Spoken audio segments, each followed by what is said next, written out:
I'm going to try to riff on a couple of things. And specifically, I want to talk about first self-judgment and self-criticism and how it's actually destroying your life and it's preventing you from making any meaningful progress to the degree that you want to make the progress. So this is stemming from a conversation that I just had with my sister. And we talk a lot about life and substantial elements of life and progress that we're making in our own lives. So I made this note as a result of the conversation that I want to share with you. So pay attention, and you might want to run this back. I'll read it again. I'll read it twice. The recognition and notation of your transgression is sufficient to serve as the platform for future corrective action. So let me break that down. So what I'm trying to say here is that when you make a mistake, when you make an error, when you regret something, when when a feeling is generated as a result of an action that you took or did not take, and you're feeling, oh man, like I didn't do that right, or I should have done this, or I fucked up there, I shouldn't have eaten this thing, I made the wrong move, why did I get in this relationship, or even why did I fuck up today, why didn't I go to the gym, and you're beating yourself up, right? Or I could have closed that deal, or literally anything that happens. So anytime something like that happens, right, where you know that you made an error of some kind, and that error it usually produces some type of negative emotion, right? So whether it's an emotion, feeling of regret, feeling of guilt, feeling of anger, feeling of sadness, something to that effect.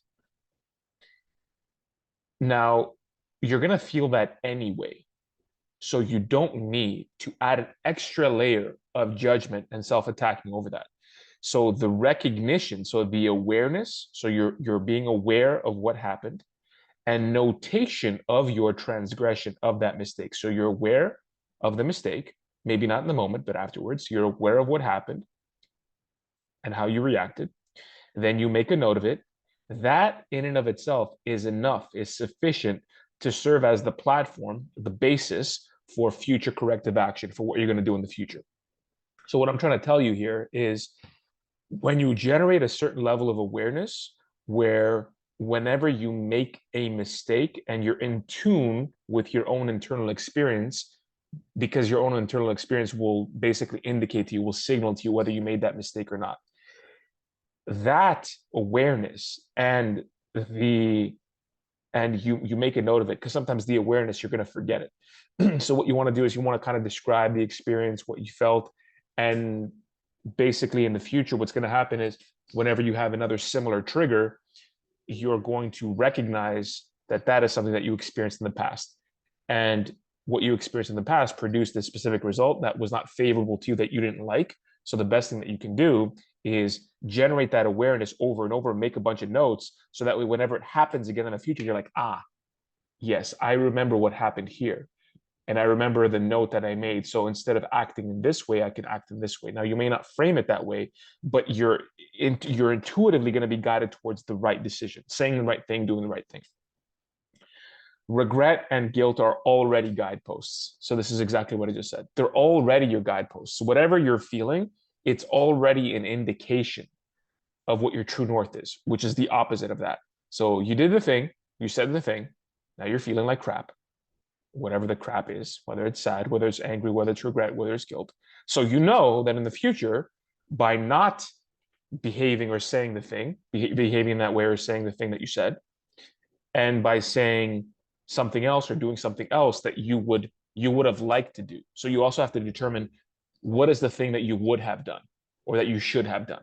But don't get trapped in this should loop, right? It's just a brief exercise to know, okay, this is what I should have done. It's kind of like you're extracting the lesson and you're being able to implement it moving forward as opposed to getting wrapped up in the whole experience. So, okay, so you make a note of it. So they're already guideposts. What you're feeling is already a guidepost of what you need to be doing in the future.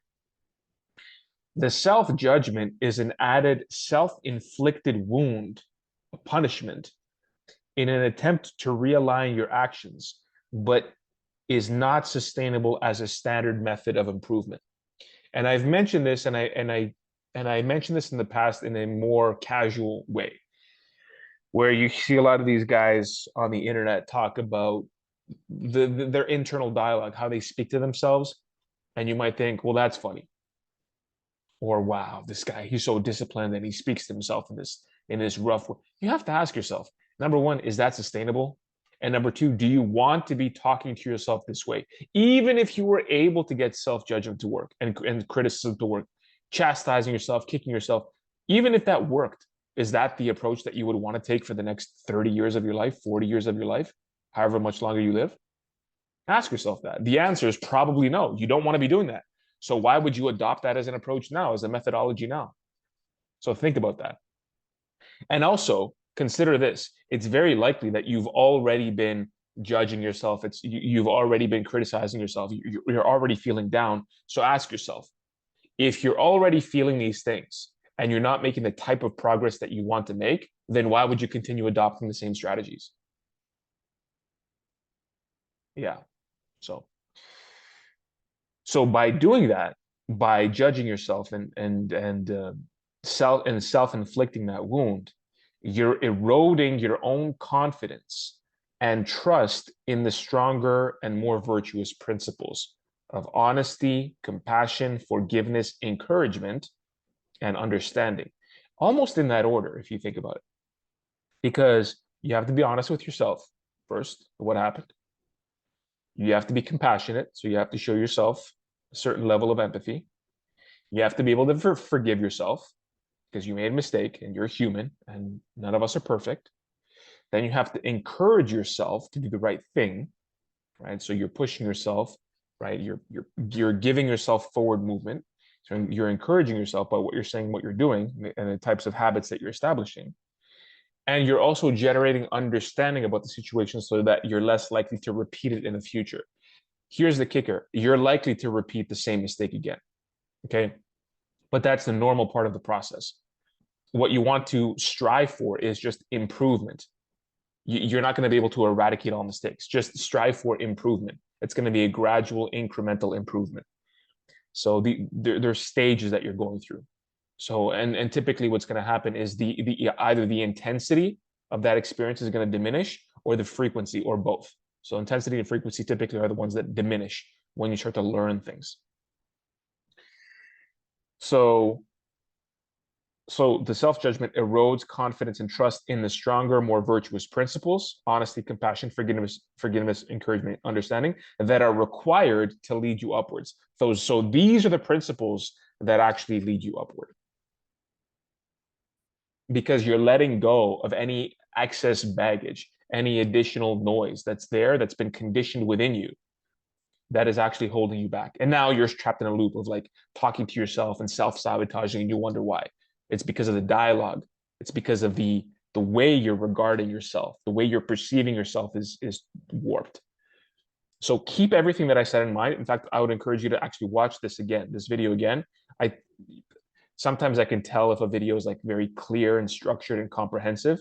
And I think this is one of those videos. So watch it again and make sure you make a note of all the steps that I've listed to make sure that in the future, you're paying attention to what's happening.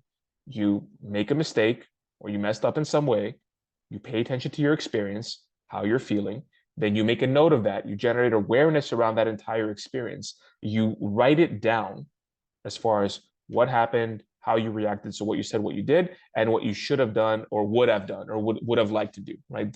You can forget the should if you want. But what would be the optimal approach to take?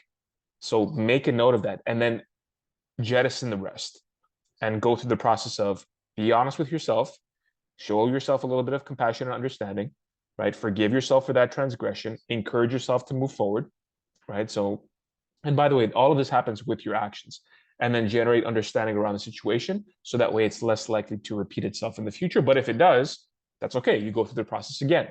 And as you go through the process again, it's a learning process. It's going to probably, those experiences are probably going to diminish either in intensity or frequency or both. So I hope that was helpful. I'll leave you with that to kick off your Monday, right? It's about 5:40 p.m. It's a bit of an earlier video for today, but I'll upload it shortly and hope you get some good use out of it.